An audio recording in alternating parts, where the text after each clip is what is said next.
Pinestars Choice, Chapter 5. Pinehart stared at Dostar's body slumped in the middle of the clearing. Cloudberry lay beside her, almost as still and silent as the dead leader. She had forbidden any other cat to come close, frightened that the sickness that had taken Dostar so swiftly at the end might be infectious. Pinehart thought back to the last conversation he had had with Dostar 2 sunrises ago. Had she known Deerpaw would come for her again so soon? At least she had been strong enough to hold naming ceremonies for Moonflower, Poppy Dawn, Heronwing, and Rabbitleap yesterday. ThunderClan's newest warriors crouched at the edge of the clearing now, their heads bowed in sorrow. Cloudberry was speaking quietly to Goosefeather. Pinehart padded over to them, his paws feeling like stone. It was clear from Cloudberry's hunched shoulders and dull, glazed expression that Goosefeather would be taking him to the Moonstone. "Shall we go?" Pinehart mewed. He looked back at Dostar again. "I never thought this would happen so soon. I don't know if I'll be half the leader she was." "Dostar will watch over you from StarClan," meowed Goosefeather. "You'll be fine." Pinehart felt a flare of hope in his chest. He had had little to do with Goosefeather, never imagining they would be leading the clan together so soon. "Really? Have you had a vision?" Goosefeather nodded, but didn't say anything more. "Come, we've a long journey ahead of us," he meowed and headed for the gorse tunnel. Pinehart had traveled to the Moonstone before, but this time it felt very different. The cavern beneath the ground was as cold as ice, and the Moonstone glittered so brightly that it hurt his eyes. He screwed them up, and when he opened them, he was standing in a sunlit forest, his fur lifted by a prey-scented breeze and the sound of birdsong in his ears. Goosefeather stood a little way off, his gray pelt dappled with shade. "You came!" cried Dostar, trotting over the grass to meet him.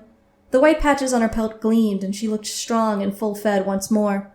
Pinehart dipped his head. "Of course," he murmured. Hardly daring to move, he looked out of the corner of his eye and saw more cats stepping from the trees. "This is it," he thought. "I am becoming a leader of ThunderClan.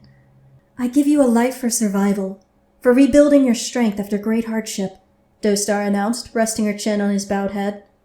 A great force flowed through him, dazzled with sunlight, bursting with green leaves and rustling prey and the deafening noise of forest life.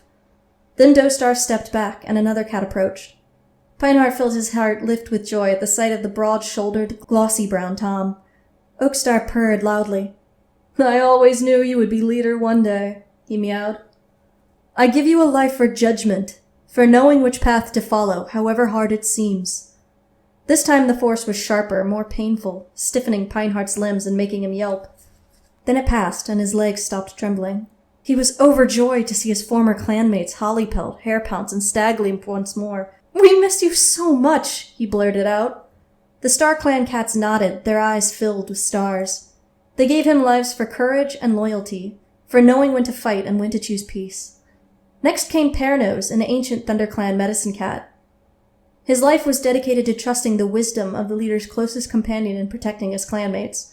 Pinehart glanced at Goosefeather, watching him from the trees, and nodded. 2 more lives came from cats so old that they were almost invisible against the soft green grass. A dark brown she-cat, Hawkfoot of WindClan, gave Pinehart the strength of a nursing queen when defending her young. As this life burned through his limbs, Pinehart thought of the kitty pet in Two Lake Place who had been ready to face all the warriors from the forest to protect her babies. Then an orange cat with huge paws and amber eyes approached.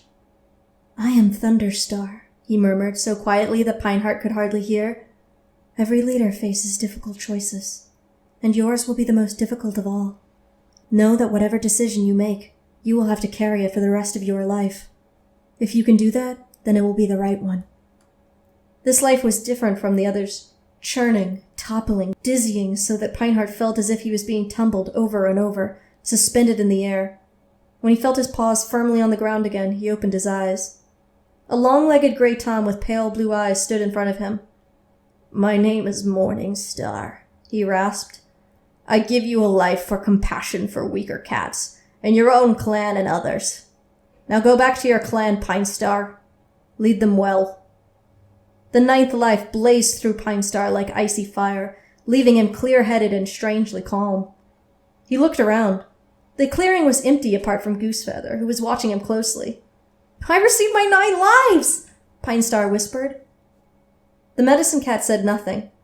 Pinestar felt a sudden longing to ask Goosefeather what his vision had been. Was ThunderClan going to rule the forest once more after the Great Hunger? What battles lay ahead, and which could be avoided? The Goosefeather was already walking away into the shadows beneath the trees, and Pinestar could do nothing more but hurry to catch up. "You don't have to go out on patrol now that you're our leader," teased a soft voice. Pinestar paused just before entering the tunnel of gorse. Squirrel Whisker was lying outside the Elder's Den, warming her belly fur in the sun. "Mumblefoot sent out 2 hunting patrols, and the Border Patrol has already just returned. And the Border Patrol has only just returned," she went on. "Do you think they might have missed something?" Pinestar shook his head. "I just felt like stretching my legs, that's all." He had been leader for less than a quarter moon, and already he was feeling restless. He had less to do now than when he had been a warrior. Mumblefoot was proving an excellent choice as deputy, in spite of a few muttered comments about his age. Pinestar trusted him completely to organize the different patrols and duties, and he was well respected by the other cats. Pinestar knew he could join in with a patrol if he wanted, but he didn't want his warriors to think he was interfering or trying to take on too many responsibilities at once. "You're welcome to come with me, Squirrel Whisker," he mewed, but the elder shook her head. "I was a warrior only a few sunrises ago," she pointed out. "Let me enjoy a chance to lie in the sun, knowing that some other cat will catch my food." Pinestar purred with amusement and ducked into the gorse. He leaped up the ravine and plunged into the forest, losing himself in the sense of new growth and prey and soft, damp earth. New leaf had fallen upon the forest almost overnight, and it was becoming hard to remember the empty, hungry days. The sound of a patrol by Snake Rocks prompted Pinestar to swerve toward Treecut Place. He didn't want to be disturbed. Not yet. He trotted over the needle-strewn earth below the pine trees and emerged from the trees into slanting rays of sunlight. The long wooden fence that edged Two Lake Place felt warm as Pinestar settled himself against it, ready for a doze in blissful quiet before heading back to the camp. He was just drifting off when the fence behind him rattled, and there was a sound of scrabbling paws above his head. He opened one eye and looked up to see a ginger cat staring down at him. "What are you doing down there?" mewed the Tom. "Trying to sleep," grunted Pinestar. The fence creaked against his back as the cat jumped down into the long grass. Pinestar sat up. "Are you one of the wildcats?" asked the Tom. His fur was thick and shiny, striped in several shades of orange, and his eyes were a startling light green. In fact, there was something about them that stirred one of Pinestar's long-forgotten memories. "I'm from ThunderClan, yes," mewed Pinestar. He decided not to mention that he was the leader of the clan. He had a feeling this kitty pet wouldn't be very impressed, though his mother might be. The Tom was studying him closely with his head tilted to one side. "I think I've seen you before," he announced at last. "You're right!"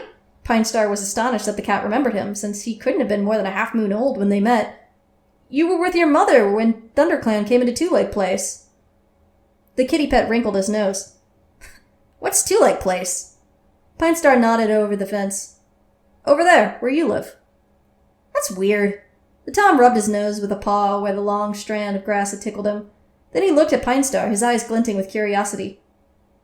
"How come you're talking to me? Aren't you supposed to chase me back over the fence and claw my ears to frighten me? That's what the other cats say you do." Pinestar couldn't help feeling a glow of pride at his clanmate's fearsome reputation. "Huh. I don't think you're a threat to ThunderClan," he meowed. The young cat looked indignant. "I could be. You don't know how good I am at catching mice and birds and squirrels." "Well, are you good at catching mice?" The kitty pet sat down with a thump. Not really. But I did scare some rabbits once. They were inside a cage, and I sat on top of it all day until I got hungry. Then I had to go home." Pinestar tried to hide his amused purr at the thought of getting hungry within a paw's reach of some rabbits. "My name's Jake," the kitty pet mewed. He stood up and bobbed his head. "I'm Pinestar," replied Pinestar. "Cool name," purred Jake. "My mother is named Crystal, and my littermates are Ferris and Whiskers, but I don't know where they live now." "I remember your mother well," mewed Pinestar. "She saved my life once. Did you know that?" "Really? How?" Jake's eyes stretched wise. "I got between a mother fox and her cubs when I was just an apprentice. Your mother scared the fox just enough for me to get away."